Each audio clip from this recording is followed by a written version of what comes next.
तो डेली जो हमारे पास स्टॉक अवेलेबल रहता है वो ऑलमोस्ट हमारा 3400-3500 के करीब सिलेंडर जो है हमारे पास यहाँ अवेलेबल रहते हैं। तो कहने का मतलब है 2 से ढाई दिन का स्टॉक हमारे पास हर समय अवेलेबल रहता है और इसको हम और बढ़ाने की कोशिश कर रहे हैं।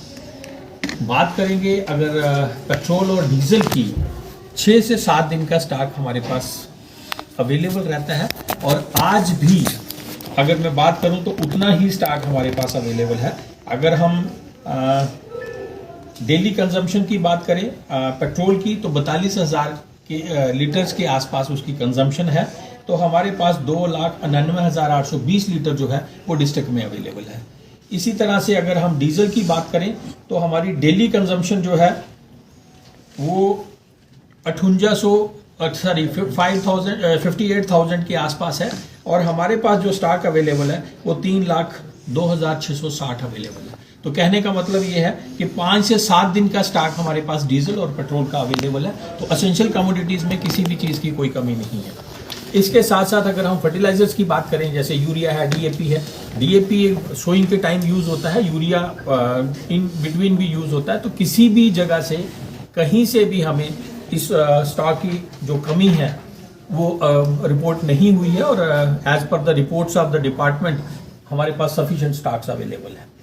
इस जहां तक एनफोर्समेंट की बात करें, हम इमीडिएटली हमने टीम्स बनाई थी जिसमें डिस्ट्रिक्ट लेवल की टीम है, सब डिवीजन लेवल की टीम्स हैं।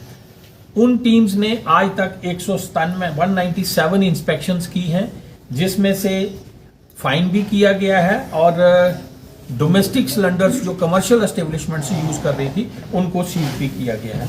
तो आपके माध्यम से मैं सबको ये बताना चाहता हूं कि कहीं भी पैनिक होने की जरूरत नहीं है और अगर कोई पैनिक क्रिएट करने की कोशिश करता है सोशल मीडिया के जरिए या अदरवाइज, मैं उनको आपके माध्यम से वार्न भी करना चाहूंगा। पूरे सोशल मीडिया पे नजर रखी गई है, उन लोगों को बुक किया जाएगा and they will be dealt with the law. उसमें किसी के साथ कोई वो रियायत नहीं बरती जाएगी, सख्ती से निपटा जाएगा। यहाँ आपके पास भी अगर कोई इस तरह की न्यूज आती है तो काइंडली जो रिस्पॉन्सिबल लोग हैं इन एडमिनिस्ट्रेशन उनसे वेरीफाई करें। तहसील लेवल पे हमारी टीम्स कॉन्स्टिट्यूटेड है, डिस्ट्रिक्ट लेवल पे हमारी कॉन्स्टिट्यूटेड है, सब डिवीजन लेवल पे हमारी टीम्स कॉन्स्टिट्यूटेड है। तो इसके साथ साथ जो दूसरा इशू मैं आपसे बात करना चाहता हूं वो है डिजिटाइजेशन ऑफ रेवेन्यू रिकॉर्ड। आपके माध्यम से मैं बताना चाहता हूं कि हमारी जो रेवेन्यू डिपार्टमेंट है वो सारा रिकॉर्ड जो है वो डिजिटाइज कर रही है और इस समय जो जमाबंदीज हैं वो डिजिटाइजेशन की फाइनल स्टेज पे। थोड़ा सा मैं आपको इसका बैकग्राउंड बताऊंगा। पिछले 3-4 महीनों से हम इस पे रिग्रेसली काम कर रहे हैं, जिसमें जो लास्ट जमाबंदी थी मोस्टली 18-19, 17-18 की जमाबंदीज थी, उनको डिजिटाइज किया गया था और उसको डिफरेंट इंग्लिश में कन्वर्ट किया गया है, उर्दू में भी अवेलेबल है, इंग्लिश में भी कन्वर्ट किया गया है। और उस जमाबंदी को फ्रीज करके फर्स्ट फेज में हमारे कैंप्स जो हैं वो हर विलेज लेवल पे लगे हैं, जिसमें सीनियर अफसर्स भी गए हैं, मैं खुद गया हूं, एडीसी साहब गए हैं, एसीआर गए हैं, एसडीएम्स गए हैं, इवन तहसीलदार्स ने डिफरेंट विलेजेस में विजिट करके उस जमाबंदी को, जो एक्चुअल हमारी फिजिकल जमाबंदी अवेलेबल थी, उन दोनों को कंपैरिजन करते हुए लोगों में पढ़ के सुनाया और जो उनके ग्रीवियंसेस हैं वो लिए और जो बैकलॉग म्यूटेशंस थी उनको भी विलेज वाइज सेग्रीगेट किया गया, विलेज वाइज ही होते हैं वो, उनको लेके और उसमें करेक्शंस की गई। करेक्शन करने के बाद अब हम उसको कंप्लीशन की तरफ जा रहे हैं। मीन टाइम एक पोर्टल जो है हमारा रेवेन्यू डिपार्टमेंट ने एक पोर्टल जो है वो लॉन्च किया है, जिसमें कोई भी विलेजर जो है वो अपने ग्रीवियंसेस डाल सकता है अगर उसके हैं। अगर ग्रीवियंसेस की बात करें तो 2 तरह की गलतियां जो है वो जो जमाबंदी फ्रीज की गई या इलेक्ट्रॉनिक जमाबंदी हम जिसको कहेंगे, 2 तरह की गलतियां उसमें थी। एक था टेक्निकल एरर्स, किसी का नाम गलत है, पिछली जमाबंदी में ठीक है उर्दू से कन्वर्ट किया इंग्लिश में, तो लैंग्वेज कन्वर्शन में जो ऑटोमोड था उसमें थोड़ी सी गलतियां थी, उनको ठीक कर लिया गया है।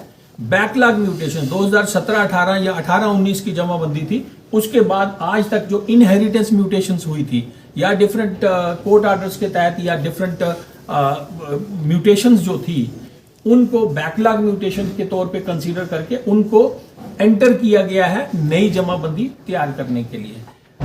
आपके माध्यम से मैं ये बताना चाहूंगा कि लोग उस फिजिकल जमाबंदी में अपना जो पीडीएफ जमाबंदी की पोर्टल पे चढ़ी है, हर गांव की जमाबंदी जो है उस पोर्टल पे अवेलेबल है, उस पे जाएं, अपना रिकॉर्ड खुद देखें, कहीं गलती है तो वो उसी पोर्टल पे ग्रीवियंसेस डालें, हम उसको लेके ठीक करेंगे।